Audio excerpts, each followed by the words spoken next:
daily routine: coffee, make sandwiches, go find a deer. Yep. Hopefully a big one. Yeah. Or any other size one would be fine.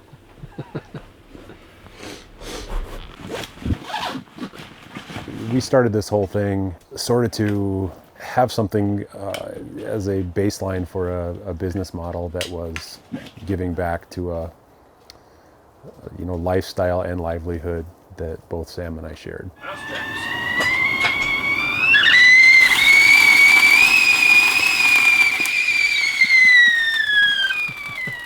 We wanted to protect that for future generations, so not only people could enjoy the land, but have the same opportunities that we have. Because thinking about people having a life that they don't have at least that opportunity to do what we have done, just didn't sit right. Walk in somewhere and try to find a deer.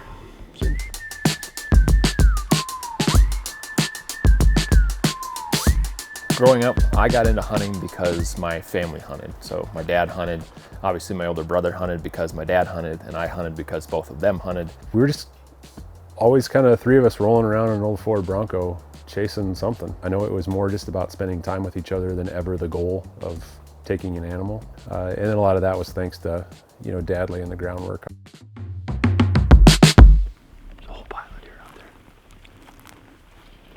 As far as having a mentor and a kind of a leader into the outdoor space as a kid, he was pretty masterful at keeping it really fun for the kids. If our legs were getting tired or we were getting cold or it just wasn't really hitting, he had no issue just whatever we were up to, either going out of the field pheasant hunting or pulling the decoys and heading into town and grabbing breakfast and some pie and, just to have a good day.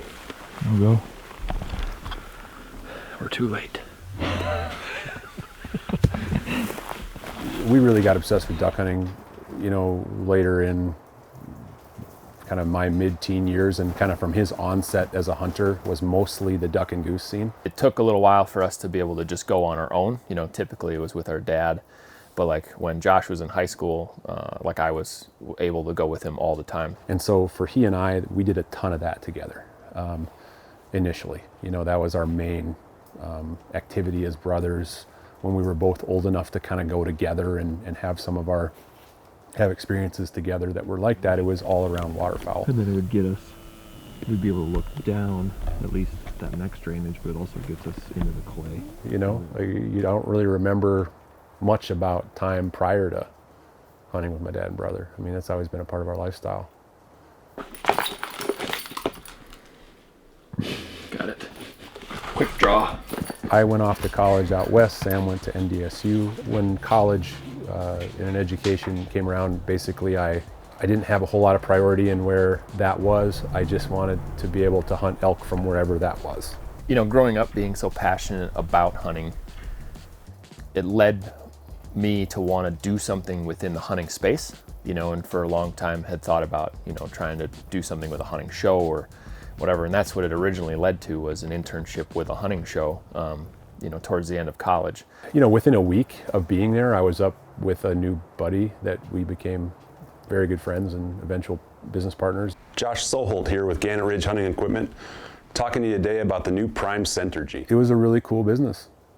It was all the gadgets and gear and the right stuff that we always wanted to use ourselves, but honestly, when we were younger, didn't even have access to, and then all of a sudden it was all surrounding us, and it was fun. It really translated into being a hunting photographer, because hunting photography and videography allowed me to spend as many days as possible pursuing my own hunts. And I've really transitioned, I'm a hunter first and photographer second. And just being a photographer allows me to spend time doing exactly what I want to do almost every day I want to.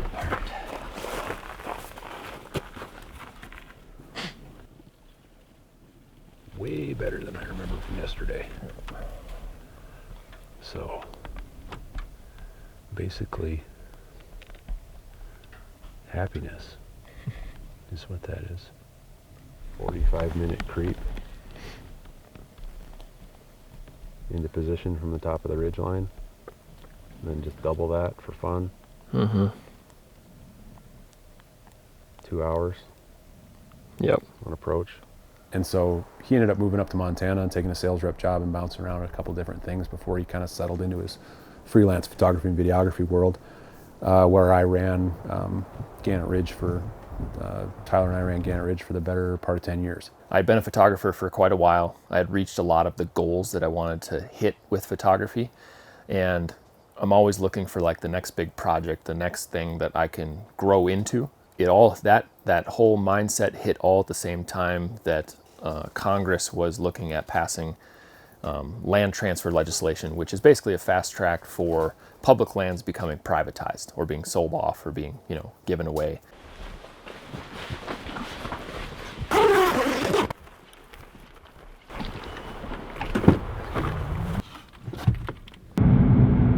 We get to go play. That's right.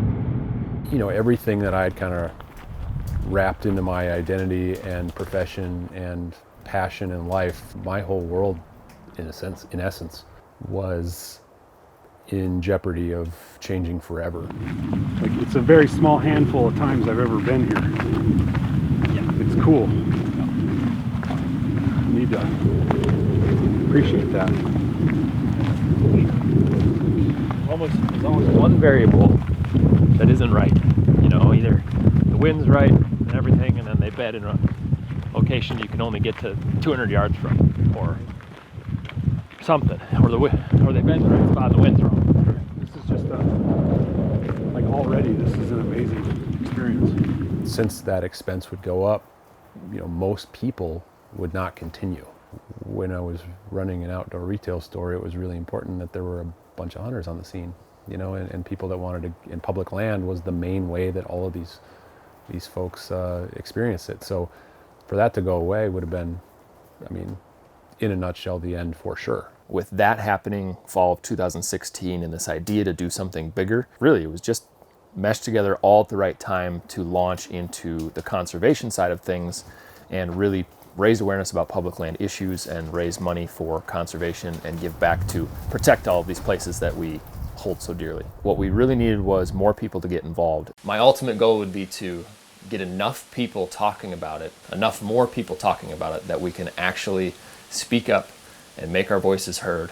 Our whole concept surrounding public land TEES was to raise awareness, to have people go dig in and do what they needed to do, which was contact legislators and raise their voice, whether it be through social media or through emails or through phone calls, and have the hunting community and beyond be a collective voice to protect all of these things. If you're into this kind of thing, it's a very real threat to how you're going to do it in the future.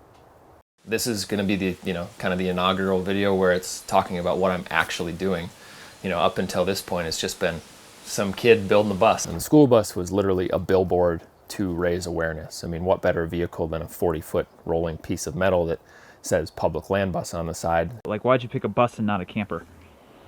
Bus is cooler. And just enough to get people's imagination going, trying to figure out what's going on. All of the fight against this requires money. And so Public Land TEES was a way to not only raise awareness about public land issues, but also raise money for the groups that are fighting these battles every single day. I have zero formal building training. In 2019, we raised just shy of $40,000. The year before was our first year, so it was obviously smaller than that, but it was somewhere in the $10,000 to $12,000 range. And this year, we're going to be beyond that $40,000 range. Again, with the Stamp It Forward project and all of the apparel sales and everything, we're going to be right back up in there. So, we're sneaking up on $100,000 raised. You just run into a place the first time, you don't know things yet that you need to know. It's part of the process, but sometimes it's frustrating how long the process takes. So it's actually kind of cool. There's some new information that just came out. So there's 640 million acres of federally managed public land, but 9.5 million of those acres are inaccessible to the general public because they're landlocked by private land. So it's kind of fun to see conservation organizations trying to do things like buy small parcels of land that open up to much larger pieces of public land.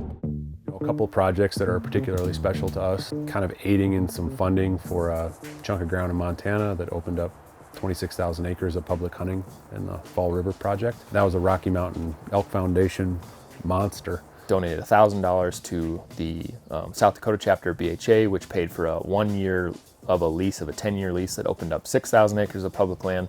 We've also given a lot of money to Pheasants Forever, part of their Build a Habitat project. So the money goes directly to purchasing private land and managing the habitat, and then opening it up to the public for people to go hunt on. Just donated $1,400 that bought sagebrush seedlings. We donated that to the National Wild Turkey Federation, and that'll be used to help not only turkeys, but deer, antelope, and bighorn sheep, as well as everything else that lives on that terrain. Creating the Stamp It Forward project, which is a way to use a conservation tool already in place, but just leveraging that and raising awareness about how effective that tool can be if we get people to purchase more federal duck stamps. And all of that money goes directly back to conservation habitat, easements, access, all of the things that we're fighting for. We've donated to Backcountry Hunters and Anglers, which is at this point probably one of the better lobbying groups and has like the attention of the younger generation of hunters, which is the most important generation of hunters right now, because a lot of the older crew, the baby boomer generation, is starting to age out, and so we need that next group that's gonna be the ones that are voicing their opinions on all of this stuff. Most of the rest of the money has gone towards either paying the lobby that is fighting for public land access and use and keeping it public, and habitat restoration and conservation. I mean, nonprofits in the hunting community have people on the ground and doing research on all of these different laws and bills and everything every single day. And if we can help fund a flight for somebody to Washington to lobby on behalf of sportsmen and women, that's great. If we can spend money on access, and so someone in the local area is able to get onto more public land, it all takes money. And the more of it we can raise, the more of it we can donate to not only opening more public land, but being able to lobby against bills that afford protection of the public lands. We really try to seek out these cool projects that allow more people to spend time on those lands.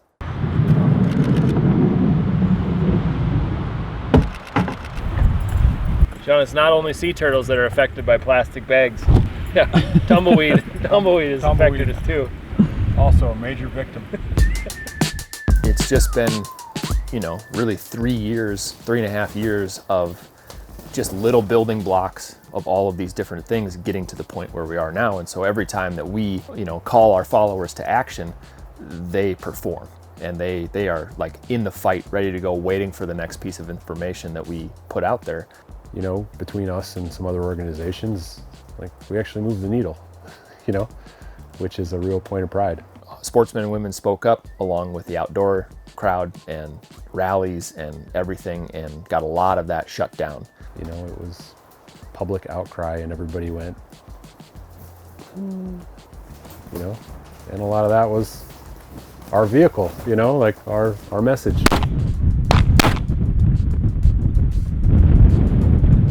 Twofer. Cheers. In a very relatively short period of time, the tide has turned, and with everybody's collective voice, we have been able to pass all of these amazing things. Legislation that has passed that has increased funding dramatically to public land. And the biggest piece of legislation that's happened in 100 years is the Great American Outdoors Act, which was just passed, and that fully and permanently funded the Land and Water Conservation Fund, which every single county in the United States has received funding from that fund since its inception. Cool. Yeah. It's fun to wing shoot a bit again. I'm trying to think of the last time I went. I just went for the purpose of wing shooting upland. I mean, it's been a while. I don't know. That time we went pheasant hunting in 2012. Right when I moved to Colorado. Yeah, Colorado pheasant, that's it. Yeah, it was that, but probably 5-6 years ago. Yeah. We'll continue to raise attention and show off how awesome this whole industry and lifestyle, and not even just the hunting side, but the amazing amount of experiences in all facets of outdoor sport and reconnection with the natural world that can happen because of these spaces. That's something I think that everybody can connect with, whether you're in a hunting and fishing type sport or any other recreation that takes you outside and centers you again. We started this whole thing to help protect public lands for future generations. But the work will never be done. I mean, there's always, where there's land with resources, there's always going to be somebody looking to change that into private land. So we really just getting started. So back in September, we bought a van. It is build week here in Colorado. Josh and I are out here just getting to work on the van.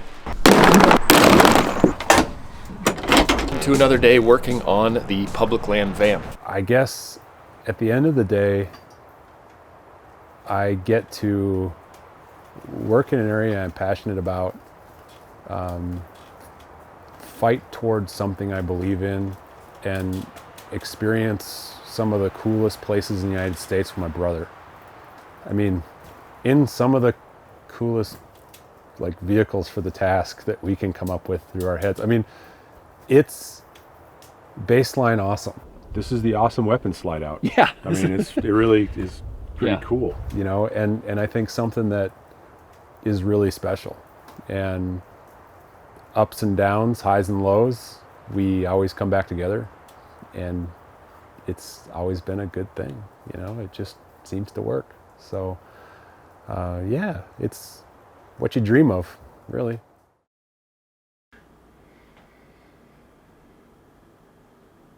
It's family. It's it's having your kids in a duck blind or in a boat so close that you can touch them.